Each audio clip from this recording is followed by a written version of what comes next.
ഈ ദേവദൂതനിൽ തന്നെ ഈ ആൽബർട്ടോ എന്ന് പറയുന്നൊരു കഥാപാത്രം സിനിമയുടെ അവസാന ഘട്ടത്തിലാണ് വരുന്നത്. അപ്പോൾ ആരെയാണെന്നുള്ളപ്പോൾ ഞാൻ പറഞ്ഞു മുരളിയെ വിളിക്കാം. അത് ഷൂട്ടിങ്ങിന് തൊട്ട് മുമ്പാണ് വിളിക്കുന്നത് മുരളിയിലേക്ക്. അപ്പം ഞാനൊരു കാർ യാത്രക്കിടയിലാണ് ഈ തീരുമാനം ഉണ്ടാകുന്നത്. അപ്പോൾ തന്നെ ഞാൻ മുരളിയെ വിളിക്കുന്നു, എൻ്റെ സിനിമ തുടങ്ങുകയാണ്, ഒരു 5 ദിവസം 10 ദിവസം വേണം, വന്നേക്കണം. എന്താണ് കഥയൊന്നും ചോദിക്കുന്നില്ല, ഒന്നുമില്ല, എൻ്റെ സിനിമയാണെന്നുള്ളത് മാത്രമേ അതിൻ്റെ ഒരു ക്രൈറ്റീരിയ ആയിട്ട് മുരളിക്കുള്ളൂ. മനോരഥങ്ങൾ സിനിമയുടെ ഫംഗ്ഷന് വെച്ചിട്ടാണ് സാറിൻ്റെ യങ് ജനറേഷനിൽ ഏറ്റവും കൂടുതൽ സിനിമകളിൽ അഭിനയിച്ചിട്ടുള്ള ആസിഫാണ്. അപ്പോൾ ആസിഫിന് ഒരു അൺഫോർച്ചുനേറ്റ് ആയിട്ടുള്ളൊരു വിഷയമുണ്ടായി. നമ്മൾ സോഷ്യൽ മീഡിയയിലാണെങ്കിലും മൊത്തത്തിൽ നമ്മുടെ സമൂഹത്തിനിടയിൽ വലിയൊരു ചർച്ചയായ ഒരു വിഷയം സംഭവിച്ചിരിക്കുന്നത്. സാർ അത് നേരിട്ട് കണ്ടൊരു വ്യക്തിയാണ്. സാർ എന്താണ് അതിനെപ്പറ്റി പറയാനുള്ളത്? ഞാൻ നേരിട്ട് കണ്ടില്ല, ഞാൻ അവിടുന്ന് പോകുന്ന ശേഷമാണ്. ഞാൻ 8:30 അവിടുന്ന് പോകുന്നു. അപ്പോൾ അവരുടെ പരിപാടി ഇങ്ങനെ ഒത്തിരി സ്ട്രെച്ച്ഡ് ഔട്ട് ആവുന്നുണ്ടായിരുന്നു. കാരണം ഈ 9 ഫിലിംസിൻ്റെയും ആൾക്കാരെ സ്റ്റേജിൽ വിളിച്ച് ആദരിക്കുകയും അവരിൽ പലരും സംസാരിക്കുകയൊക്കെ ചെയ്ത് കുറച്ച് എക്സ്റ്റെൻഡഡ് ആയിപ്പോയി. എനിക്കപ്പം അവിടുന്ന് 9 മണിക്ക് ഒരു സ്ഥലത്തേക്ക് എത്തണമുണ്ടായിരുന്നു. ഞാൻ 8:30 മണിയായപ്പോൾ അവിടുന്ന് ഇറങ്ങി. ഞാൻ പിറ്റേ ദിവസം രാവിലെ ആരോ എൻ്റെ അടുത്ത് പറയുമ്പോഴാണ് സോഷ്യൽ മീഡിയയിലേക്ക് ഇന്നലെ എൻ്റെ അടുത്ത് പറഞ്ഞാൽ ഞാനവിടെ ഉണ്ടായിരുന്നുള്ള ധാരണയിലായിരുന്നു. പക്ഷെ ഞാൻ കണ്ടില്ല. പിന്നെയാണ് ഞാനതിനെ പറ്റി അന്വേഷിക്കുകയും കാണുകയും ചെയ്തത്. ആ സംഭവം നിർഭാഗ്യകരമായി പോയി. പക്ഷേ അത് ഇനി ഒരു വലിയ ചർച്ചയ്ക്ക് വിഷയമാക്കേണ്ട കാര്യമില്ല. കാരണം ആസിഫ് അതിനോട് റെസ്പോണ്ട് ചെയ്തതാണ് എൻ്റെ ഏറ്റവും മനോഹരമായ ആ ഒരു ഇൻസിഡൻറ്റ് ഏറ്റവും മനോഹരമായിട്ട് ഹാൻഡിൽ ചെയ്യാൻ അവന് കഴിഞ്ഞു എന്നുള്ളതാണ്. കാരണം എനിക്ക് അവനോട് വലിയ സ്നേഹവും ബഹുമാനവും തോന്നിയത് അതുകൊണ്ടാണ്. കാരണം ആരും ഇതല്ലാത്ത രീതിയിൽ പ്രതികരിച്ചൊക്കെ ആയിരുന്നെങ്കിൽ അത് കൂടുതൽ വഷളായിപ്പോയനെ. അദ്ദേഹത്തിന് തെറ്റ് പറ്റിയതാണോ, അദ്ദേഹത്തിൻ്റെ അപ്പോഴത്തെ മാനസികാവസ്ഥ അങ്ങനെ ഒരു മാനസികാവസ്ഥയിൽ നിന്നുകൊണ്ട് അദ്ദേഹം അങ്ങനെ പെരുമാറിയതാണ്. അതിലെ ശരി തെറ്റുകൾക്കാണോ അപ്പുറത്തേക്ക് ആസിഫിൻ്റെ ശരിയാണ് ഞാൻ നോക്കി കാണാൻ ആഗ്രഹിക്കുന്നത്. അതാണ് നമ്മുടെ ഒരു സഹജീവിയോട് കാണിക്കേണ്ട. നമ്മളെ അല്പം അറിഞ്ഞോ അറിയാതെ ഒരാൾ വേദനിപ്പിച്ചാലും തിരിച്ച് അതേ നാണയത്തിൽ മറുപടി കൊടുക്കുകയല്ല, അത് ക്ഷമിക്കാനും പൊറുക്കാനും അതിനെ ചേർത്ത് നിർത്താനുള്ള, ആ വ്യക്തിയെ ചേർത്ത് നിർത്താനുള്ള ഒരു മനസ്സുണ്ടാകുക. അതാണ് ഏറ്റവും പ്രത്യേകിച്ച് ഈ കാലഘട്ടത്തിൽ ആവശ്യം. അതിന് ഏതൊക്കെ ഡയമെൻഷനിലേക്ക് ആൾക്കാർക്ക് വളർത്തി കൊണ്ടുപോകാമായിരുന്നു. ആസിഫിൻ്റെ ഒരു ഇടപെടലാണ് അത് ഇല്ലാതാക്കി തീർത്തത്. ചിരിച്ചുകൊണ്ട് മാത്രം അത് നേരിടുക എന്ന് പറയുന്നത്, ആ ചിരിക്ക് ഒരുപാട് അർത്ഥമുണ്ടല്ലേ സർ? തീർച്ചയായിട്ടും. ആ ചിരിക്കും അടുത്ത ദിവസം നടത്തിയ പത്രസമ്മേളനം, ആ പത്രസമ്മേളനം നടന്നു കഴിഞ്ഞിട്ട് ഞങ്ങൾ തമ്മിൽ കണ്ടു. എനിക്കറിയത്തില്ല അപ്പോൾ പത്രസമ്മേളനം എന്നെ കാണാനായിട്ട് വന്നു ഇവിടെ ഇതേ ഓഫീസിൽ. ഇവിടെ വന്നപ്പോൾ ഞാനിങ്ങനെ ആ കാര്യത്തെപ്പറ്റി ചോദിച്ചു. അന്ന് രാവിലെ ഞാൻ അയാളെ വിളിച്ചിരുന്നു. അപ്പോൾ അയാൾ പറഞ്ഞു ഇങ്ങനെയൊക്കെ സംഭവിച്ചു സാർ, എനിക്കറിയില്ല എന്താ സംഭവിച്ചത്, എനിക്കും പിടുത്തമില്ല എന്നൊക്കെ പറഞ്ഞിരുന്നു. പക്ഷേ വന്ന് ഉച്ച കഴിഞ്ഞിട്ട് ഈ പത്രസമ്മേളനം കഴിഞ്ഞിട്ട് ഇവിടെ ഈ റൂമിൽ തന്നെ എന്നെ കാണാൻ വരുന്നു.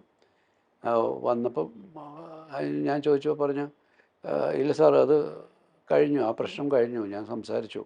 പിന്നീട് ഞാനത് കണ്ടപ്പോൾ എനിക്ക് അവനോട് വല്ലാത്തൊരു ബഹുമാനവും ഇഷ്ടവും തോന്നി. കാരണം അത്ര പക്വതയോടുകൂടി ആ വിഷയത്തെ ഹാൻഡിൽ ചെയ്യാൻ അവൻ്റെ വായിൽ നിന്ന് തെറ്റായ വാക്ക് വന്നിരുന്നെങ്കിൽ അത് ഇനിയും ആളിക്കത്തേന്. അദ്ദേഹത്തെ വളരെ പക്വതയോടെ അതിനെ ഹാൻഡിൽ ചെയ്ത് അതിനെ ഒരു വലിയ സന്ദേശം നമ്മുടെ സമൂഹത്തിന് നൽകാൻ അവന് കഴിഞ്ഞു എന്നുള്ളതാണ്. ഓക്കെ. ഈ ഒരു ജനറേഷനിൽ വർക്ക് ചെയ്യുന്ന ഒരുപാട് ആക്ടേഴ്സ് ഉണ്ട്. പുതിയ തലമുറയിൽ നമ്മുടെ തന്നെ നടന്മാരുടെയും സംവിധായകരുടെയും ഒക്കെ മക്കൾ അഭിനയിക്കുന്നുണ്ട്. അവരൊക്കെ വലിയ പേരെടുക്കുന്നുണ്ട്. ഇവരുടെ കൂട്ടത്തിൽ അല്ലാതെയുള്ള കുറേ പുതിയതായിട്ട് വന്ന ഒരു വലിയൊരു തലമുറയുണ്ട്. നല്ല രീതിയിൽ സിനിമകൾ കൊണ്ടുപോകുന്നുണ്ട്. മലയാള സിനിമ എക്കാലത്തെക്കാളും വലിയൊരു പ്രശസ്തിയിലേക്ക് എത്തിക്കൊണ്ടിരിക്കുന്ന ഒരു സാഹചര്യം. പക്ഷേ സാറ് ഇപ്പോഴത്തെ ജനറേഷനിൽ ചെയ്യുന്ന എല്ലാ സിനിമകളും ഒരു 2000-ന് ശേഷം ചെയ്തൊക്കെ സിനിമകൾ എടുത്തു കഴിഞ്ഞാൽ ഏറ്റവും കൂടുതൽ ചെയ്തിരിക്കുന്നത് ആസിഫിൻ്റെ കൂടെയാണ്. എന്തുകൊണ്ട് ആസിഫ്? ഇല്ല, അങ്ങനെ പ്രത്യേക കാരണങ്ങളില്ല. ഞാൻ ഈ ആസിഫായിട്ട് ആദ്യം ചെയ്യുന്നത് അപൂർവരാഗമാണ്. അപൂർവരാഗം ചെയ്യുന്നതിന് തൊട്ട് മുമ്പ് അത് പൂർണ്ണമായിട്ടും പുതുമുഖങ്ങളെ വെച്ച് ചെയ്യണമെന്ന് ഉദ്ദേശിച്ച് തന്നെ ചെയ്ത സിനിമയാണ്. അപ്പോൾ അതിനായിട്ടുള്ള അന്വേഷണങ്ങൾ നടക്കുന്നുണ്ടായിരുന്നു. ആ സമയത്താണ് ശ്യാമപ്രസാദ് ഋതുവിൻ്റെ ഒരു പ്രിവ്യൂവിന് എന്നെ വിളിക്കുന്നത് ഇവിടെ കവിത തിയേറ്ററിൽ. ഞാൻ ആ സിനിമ കണ്ടപ്പോൾ ഞാൻ പറഞ്ഞു ഇതിൽ 2 പേരെ എനിക്ക് എന്തായാലും ഈ സിനിമയ്ക്ക് വേണ്ടി ഉപയോഗിക്കാൻ പറ്റും. കാരണം അവർ ഫ്രഷ്, അനിഷാനും ആസിഫും. അങ്ങനെ ആസിഫിനെ ഞാൻ വിളിക്കുന്നു. ആസിഫ് വന്നു, കഥ കേൾക്കുന്നു. നിഷാൻ പിന്നെ ബോംബെയിലായതുകൊണ്ട് അയാളെ വിളിക്കുകയും അയാൾ വരികയും ചെയ്തു. പിന്നെ അതിൽ നിന്ന് ഒരാളെ കൂടെ പിന്നീട് എടുത്തത് വിനയ് ഫോർട്ടാണ്. വിനയ് ഫോർട്ട് ഓഡീഷന് വന്നതാണ്, വിളിപ്പിച്ചതാണ്. പക്ഷേ വിനയ് ഫോർട്ടും അങ്ങനെ ആ ടീമിൻ്റെ ഭാഗമായി. നിത്യയെ പിന്നീട് നമ്മൾ നേരത്തെ ആകാശഗോപുരത്തൊക്കെ കണ്ടൊരു ഓർമ്മയിലാണ്. എനിക്ക് ആസിഫിനോട് തോന്നിയ ഒരു താല്പര്യം എന്ന് വെച്ചാൽ അവൻ ഭയങ്കര സിനിമയോടുള്ള വല്ലാത്ത പാഷനുണ്ട്. അതിനുവേണ്ടി ഒരുപാട് കഷ്ടപ്പെട്ടിട്ടുണ്ട്. അതിനുമപ്പുറം അവനൊരു ജെന്യുവിൻ ആക്ടറാണെന്ന് തോന്നി. അവനൊട്ടും ആർട്ടിഫിഷ്യലല്ല. അവൻ ചെയ്യുമ്പോൾ ആ സിനിമയിൽ തന്നെ, പ്രത്യേകിച്ച് ആ സിനിമയിലൊരു രംഗമുണ്ട്, അവൻ സ്വന്തമായിട്ട് കൈ മുറിക്കുന്ന ഒരു രംഗമുണ്ട്. ആ രംഗം ഷൂട്ട് ചെയ്തിരിക്കുമ്പോൾ എനിക്ക് മനസ്സിലായി ഇവൻ ഇവിടെ നിൽക്കാനുള്ളവനാണ് എന്നുള്ളത് തോന്നി. അത് എനിക്ക് ആ ഒരു മൊമെൻ്റാണ് ഞാൻ ആസിഫിൽ ഒരു നടനെ കണ്ടെത്തുന്നത്. ചെയ്തതെല്ലാം നന്നായി ചെയ്തു, പക്ഷെ അവന് പെർഫോം ചെയ്യാൻ കിട്ടിയ ഒരു സ്പേസ് അതായിരുന്നു ആദ്യമായിട്ട്. മറ്റെല്ലാവരുടെയും കൂട്ടത്തിൽ നിൽക്കായിരുന്നു, പക്ഷേ ഈ ഒരു സീനിലാണ് അവൻ ഡോമിനേറ്റ് ചെയ്യുന്നത്. അവിടെ അവൻ ആ സീനെ ഭയങ്കര അവൻ ഡോമിനേറ്റ് ചെയ്യേണ്ട ഒരു സീനാണ്. അത് വളരെ ഭംഗിയായിട്ട് അവൻ ചെയ്തു. അതുകൊണ്ടാണ് പിന്നെ പലപ്പോഴും ഒരു കഥ വരുമ്പോൾ ആസിഫിലേക്ക് ചിന്ത പോകുന്നത്. സാറിന് ഇപ്പോഴത്തെ തലമുറയിലെ അഭിനേതാക്കളിൽ സാറിന് ഭയങ്കരമായിട്ട് വർക്ക് ചെയ്യണം എന്ന് ആഗ്രഹമുള്ള ഒരു ആക്ടർ, ഫീമെയിൽ ഓർ മെയിൽ, അങ്ങനെ പറയുകയാണെങ്കിൽ? ഒരുപാട് പേര് നല്ല ആക്ടേഴ്സ് നമുക്ക് പുതിയ തലമുറയിലുണ്ട്. അവർക്കൊരു പക്ഷേ ചിലപ്പോൾ അവർക്ക് അവർക്ക് ചെയ്യാൻ പാകത്തിലുള്ള ഒരു കരുത്തുറ്റ ക്യാരക്ടേഴ്സ് അവരുടെ കയ്യിൽ എത്തിപ്പെടാത്തതുകൊണ്ടായിരിക്കും പലർക്കും അവരുടെ പൂർണ്ണമായിട്ടുള്ള കഴിവ് പുറത്തേക്ക് വിട്ടാൻ പറ്റത്തില്ല. എനിക്ക് ആഗ്രഹമുള്ള ഒരാൾ ഫഹദാണ്.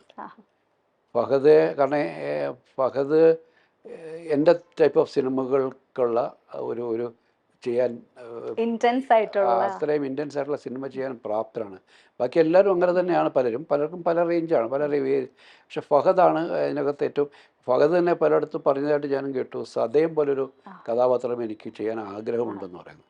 അപ്പോൾ അയാൾക്ക് കോൺഫിഡൻസ് ഉണ്ട്. മോഹൻലാലിൻ്റെയും എൻ്റെയും ഏറ്റവും നല്ല സിനിമകളിലൊന്നാണ്. ഞാൻ എൻ്റെ ആസ് എ ഡയറക്ടർ എൻ്റെ ഏറ്റവും ബെസ്റ്റ് സിനിമയായിട്ട് ഞാൻ സദയത്തെയാണ് കാണുന്നത്. മോഹൻലാലിൻ്റെ ഏറ്റവും നല്ല സിനിമകളിലൊന്നാണ്.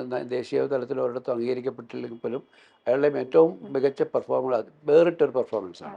അപ്പം അത്തരമൊരു ഒരു അഭിനയത്തെ തിരിച്ചറിയാൻ അയാൾക്ക് കഴിഞ്ഞെങ്കിൽ, അത് അയാളുടെ ഒരു ഡ്രീം ക്യാരക്ടറായിട്ട് അയാൾ മനസ്സിൽ കൊണ്ടു നടക്കുന്നതെങ്കിൽ തീർച്ചയായിട്ടും അങ്ങനെ ഒരാളുമായിട്ട് സിനിമ ചെയ്യുമ്പോൾ നമുക്കൊരു വലിയ റിസൾട്ട് ഉണ്ടാക്കാൻ പറ്റും. അതിൽ നിന്ന് നല്ലൊരു സിനിമ ഉണ്ടാക്കാൻ പറ്റും.